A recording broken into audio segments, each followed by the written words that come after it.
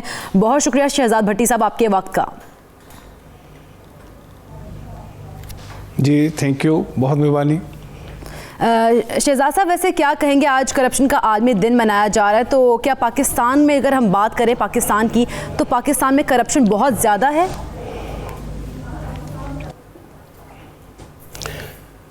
بسم اللہ الرحمن الرحیم. دیکھیے یہ کرپشن تو پاکستان میں کیا اس وقت دنیا میں بہت زیادہ ہے اور اس کو ریکگنائز کیا گیا ہے. تھوڑا سا میں تاریخ آپ کو بتا دوں اس کی کہ آج جو ہم انٹرنیشنل اینٹی کرپشن ڈے منا رہے ہیں، یہ 2003 میں یونائٹڈ نیشن کی جنرل اسمبلی میں اس کو پاس کیا گیا، اڈاپٹ کیا گیا کہ ہم 9 دسمبر کو آئندہ سے اس کا اینٹی کرپشن ڈے منایا کریں گے. اس کا مقصد جو اس کے 2 مین گول تھے وہ یہ تھے کہ ایک تو پریونٹیو کی طرف جایا جائے کہ کرپشن کو پریونٹ کیا جائے، اور دوسری طرف اس کی پنشمنٹ کو بھی جو ہے وہ گلوبلائز کیا جائے تاکہ جو لوگ کرپشن میں انوالو ہیں ان کو سزائیں دی جائیں ایسی جو کہ واقعی واقعی وہ اتنی ہو کہ اس کا ڈیٹررنس سب تک پہنچ سکے. تو یہ 2003 میں یہ اڈاپٹ ہوا. اب آپ دیکھیے کہ اس کے جو ادارہ تھا United Nation convention against corruption, اس کے انڈر یہ سارا ہوا. UNODC اس کو ہینڈل کرتا ہے، United nation office for drugs and corruption کے کرائم کے لیے جو ہے. تو یہ جو کرپشن کا والیوم ہے دنیا کے اندر، آپ دیکھیے کہ 2.6 ٹریلین یعنی 2.6 کھرب ڈالر کی کرپشن ہوتی ہے ہر سال، اور اس میں سے 1 کھرب تو صرف رشوت کے جو اس میں ہے وہ چلی جاتی ہے، کمیشن کی شکل میں چلی جاتی ہے. تو اس کا نقصان بہت سارے ملکوں کو ہوتا ہے، خاص کر انڈر ڈیولپڈ اور ڈیولپنگ کنٹری اس لیے ہوتا ہے کہ یہاں سے پیسہ لانڈر ہو کے منی لانڈرنگ کے ذریعے دوسرے ملکوں میں چلا جاتا ہے، اور وہ کام، وہ پروجیکٹ، وہ ڈیولپمنٹ جو ہمارے اپنے ملک میں ہونی ہوتی ہے وہ نہیں ہوتی، اور پوری نیشن جو ہے، پوری قوم جو ہے وہ اس سے سفر کرتی ہے. شہزاد بھٹی صاحب آپ کی نظر میں پاکستان کو اس وقت تک کتنا کرپشن سے نقصان ہو چکا ہے؟ اس کا تو آپ میرا خیال ہے کہ امیجن ہی نہیں کر سکتی کہ اس کا نقصان آپ صرف اس چیز سے اندازہ کر لیجئے کہ جو میگنیچیوڈ ہمارے اوپر قرضوں کا ہے پاکستان کے اوپر، یہ وجہ ہی ساری ہماری کرپشن کی ہے. اگر ہمارے ہاں کرپشن 0 پہ پہنچ جائے تو پاکستان ایک ایسا خوشحال ملک بن سکتا ہے، ہر آدمی کو جاب مل سکتی ہے، نوکری مل سکتی ہے، لوگوں کو، بچوں کو فری ایجوکیشن مل سکتی ہے، اور میڈیکل فیسلٹیز لوگوں کو بڑی صحیح مل سکتی ہیں. یہ سارے ڈپرائیوڈ اس لیے ہیں کہ وہ پیسہ جو ان چیزوں پہ خرچ ہونا تھا وہ کرپٹ ہو جاتا ہے. اور جو سب سے بڑی بات یہ ہے کہ ہمارے جو ادارے ہیں وہ مفلوج ہوتے چلے جا رہے ہیں اس کرپشن کی وجہ سے. اتنی سرایت کر چکی ہے کہ ہم لوگ یہ سمجھنے پہ شاید مجبور ہو چکے ہیں، ہماری اخلاقیات اتنی نیچے چلی گئی ہے کہ شاید رشوت کے بغیر کوئی کام ہو ہی نہیں سکتا، کوئی کام کرپشن کے بغیر ہو ہی نہیں سکتا. یہ ہم نے یہ سمجھ لیا ہے، جبکہ یہی چیز ہمیں اندر سے نکالنی ہے. اور یونائٹڈ نیشن نے یہی 2 چیزیں جو پریونشن کا جو کام شروع کیا ہے کہ پریونٹ کیا جا سکے، لوگوں کو شعور دیا جا سکے. آج کا دن جو ہے وہ اسی کام کے لیے ہے کہ لوگوں کو یہ شعور دیا جائے کہ وہ لوگوں کو شعور دینے، سوچ کو بدلنے. لیکن کچھ لوگوں کی سوچ تو یہ بھی ہے کہ عجیب و غریب احساسات ہوتے ہیں ان میں، کہتے ہیں ترقی ہو رہی ہے، کرپشن تو ہوتی ہے، اگر کھاتا ہے تو لگاتا بھی تو ہے. تو اس سوچ کو بدلنا کتنا ضروری ہے؟ بہت ہی نیگیٹو سوچ ہے، میں اس کو اس طریقے سے کہوں گا. اور اصل پرابلم یہ ہے کہ دیکھیے ہماری جو تربیت ہے، آج آپ دیکھیے کہ تعلیم جو ہے اس کا معیار شاید آج سے اگر آپ 50 سال پیچھے جائیں تو اس سے بہت اونچا جا چکا ہوگا. میں اپنے ملک کی بات کر رہا ہوں، دنیا میں بھی ہوگا، لیکن ہمارے ملک میں اس وقت تعلیم کا معیار جو ہے ڈیفینیٹلی اوپر گیا ہے. لیکن جہاں جس چیز کا فقدان ہوا ہے وہ تربیت ہے. اور تربیت کے 2 انسٹیٹیوشن جو بیسک ہیں وہ ایک گھر ہے اور ایک سکول ہے. اب ہوا کیا ہے کہ گھر میں شاید پیرنٹس نے اسکول پہ چھوڑ دیا ہے یا ان کے پاس وقت نہیں ہے، ورنہ اگر آپ آج سے پیچھے دیکھیں جب کہ ویلیوز جو تھیں وہ یہ آج والی نہیں تھیں، بڑوں کا ادب آداب ہوتا تھا. آج کیا ہے کہ جی بڑوں کا ڈر اور خوف ہو گیا ہے. ڈر اور خوف اور ادب اور آداب میں بڑا فرق ہے.